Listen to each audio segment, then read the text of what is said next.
What's up, guys? I'm Josh from Bonsai-en. I'm here in New South Wales, Australia, talking to the guys from the Bonsai Time podcast. Enjoy.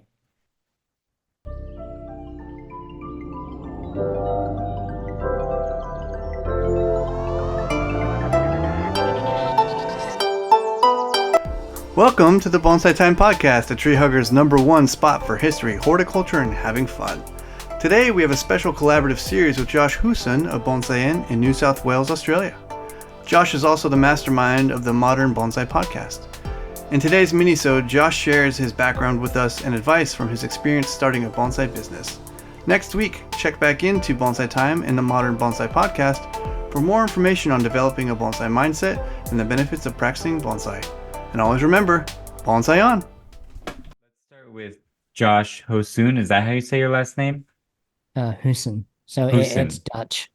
Okay, Very cool. okay. Yeah, I'd seen it spelled before, and I was like, that kind of looks Korean, but I was pretty sure you weren't Korean. So Hooson. It's almost like there's a kid over there. They're like, whose son is that? Yeah. Whose son? Okay, that'll help.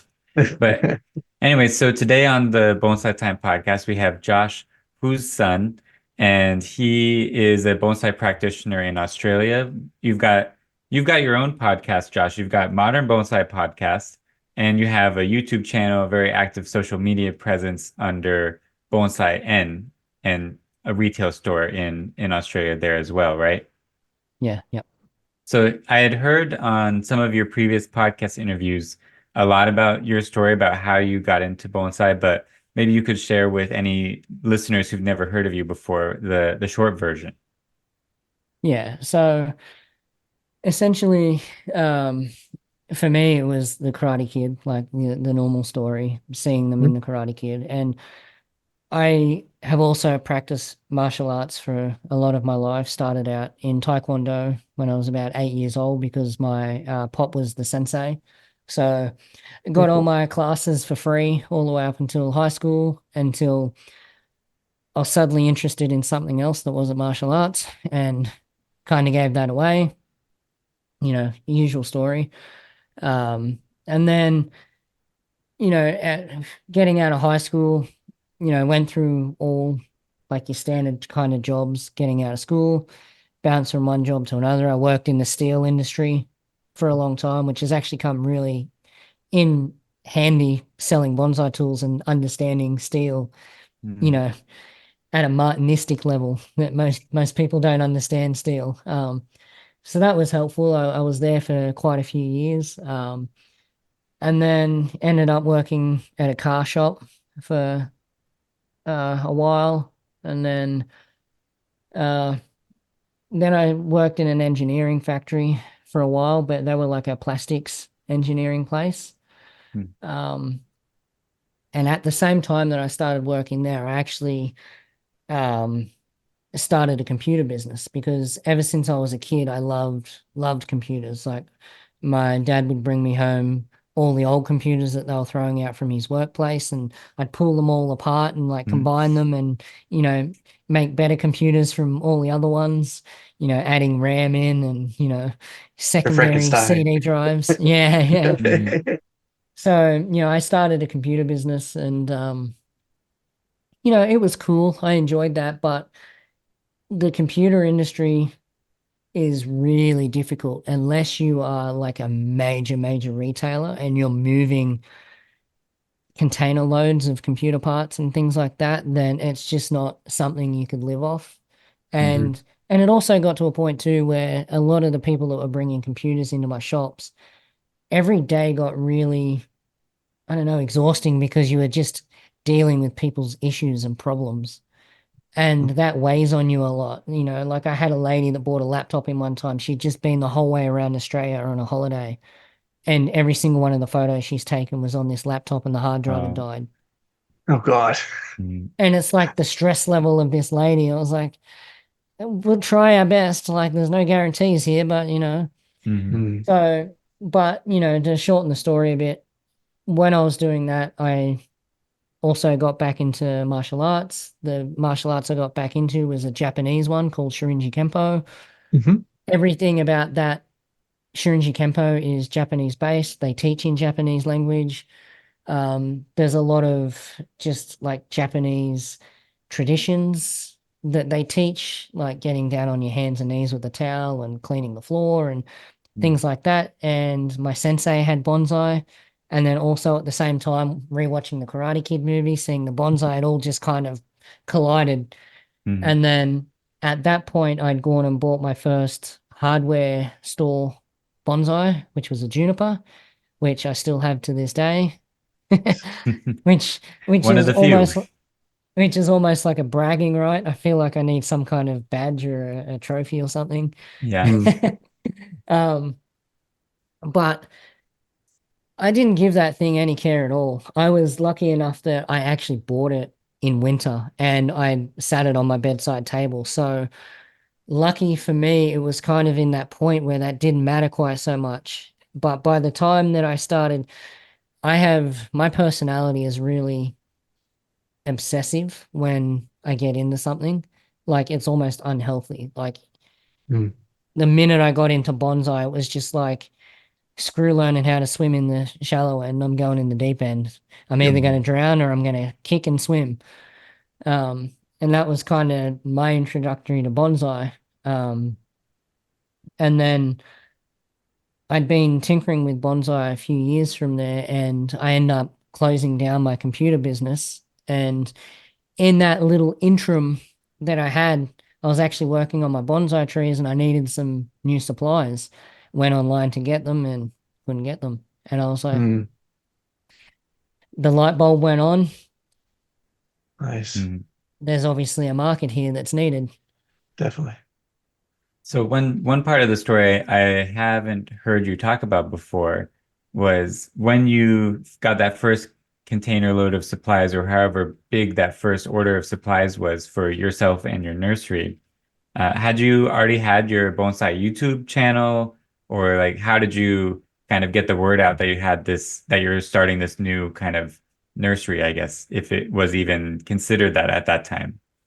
Yeah, well, I had none of that. It was a slow start. I started off with a budget of $500 and I bought literally it was like one set of bonsai scissors, one set of branch cutters, one set of gin pliers, a couple of rolls of wire, and Mhm. then I threw them up on a website and just started promoting it like on Facebook pages and things like that. And it's funny. I'd like to go back and try it all again just to see whether it was just dumb luck or whether I knew what I was doing. But Mhm. the first day I put my website up, I got my first sale. And then the next day, more sales, then more sales. And then I burnt through that $500 stock within a week. And then I put an order in for $1,000 because now I had $1,000. Mhm. And then that $1,000 went like that. And then it got to a point, and it makes me laugh now. It got to a point where it was like my budget for stock was like, I don't know, it ended up being like $1,500 a month or something like that. That's what I felt like I could comfortably spend because it got to a point where it wasn't just rebuying stock, but there was other facets of the business that I had to put money into as well. Like Mhm. there's legal things that you need to pay for, and there's like equipment that you need to buy, like label printers and Mhm. like boxes to send orders out with, and you know, so you're spending all this money. And it was like at the time it was like $1,500 a month for like stock, and now I'm paying far more than that just in like shipping and like and Yeah. I'm like talking per day. Like, you Uh, Mhm. know, there's some days where you're spending $1,500 a day just in shipping fees or in all this other stuff. And like I couldn't imagine back then that would have just tripped me out big time. is that with importing as well? Are you importing a lot of your stuff, or is there any local manufacturers that you're able to get some of the material? We had in Australia, well, we still do. They didn't go anywhere, but we've got wholesalers and Okay. they're middlemen. And that's the only way you can start a business, but that's not going to keep your business alive by any means. So it's Hmm. like they're like your floaties when you start learning how to swim, but eventually, if you want to swim well, you're gonna have to throw them floaties off and go for it. And the middlemen are kind of good because it's like minimum order quantities, you can order less, like it's not, whereas now where I'm working with manufacturers and stuff, it's like, I just bought 700 pots in and like I've just put an order in for 2,000 rolls of wire. And it's like, it gets a little bit more, you know, crazy. But when you're first starting out, you can't do all that stuff. Like, even Mm. with just ordering this wire that I have, when I first started out, I wouldn't have been able to afford the container fees or the water fees or the spraying or the customs or the duty and the GST and the other $2,000 that comes along with paperwork. So Mhm. yeah, so I started off with local wholesalers that are in the country, but as much as you want to support them and keep supporting them, you just can't. Right. You have to go to the source. Yeah, the watering hole, if you will. Yeah. Mm. Hmm. Within your time now, do you see your practice in your nursery and things as like a therapeutic approach for you? Like, do you find therapy in it? Or if you don't want to use that term therapy, do you find a peaceful idea of I'm moving forward in my life, I'm doing things that are helping, and I'm doing things that support my community and myself? The biggest thing I found with the nursery when I moved into it full time was it made my quality of life better. And Mm-hmm. I mean, it's not necessarily the nursery itself or bonsai that did that.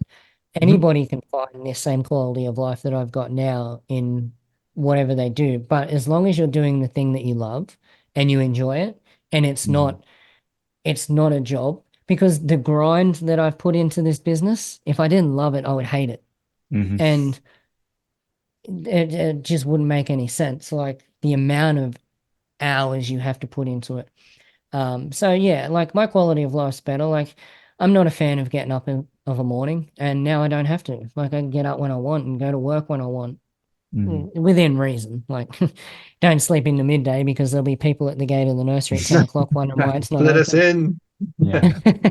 But I mean, it's not like when I used to work in the steel industry, I used to have to get up at 5 o'clock in the morning and then drive an Mhm. hour, and it was just, it sucked. Like it really did.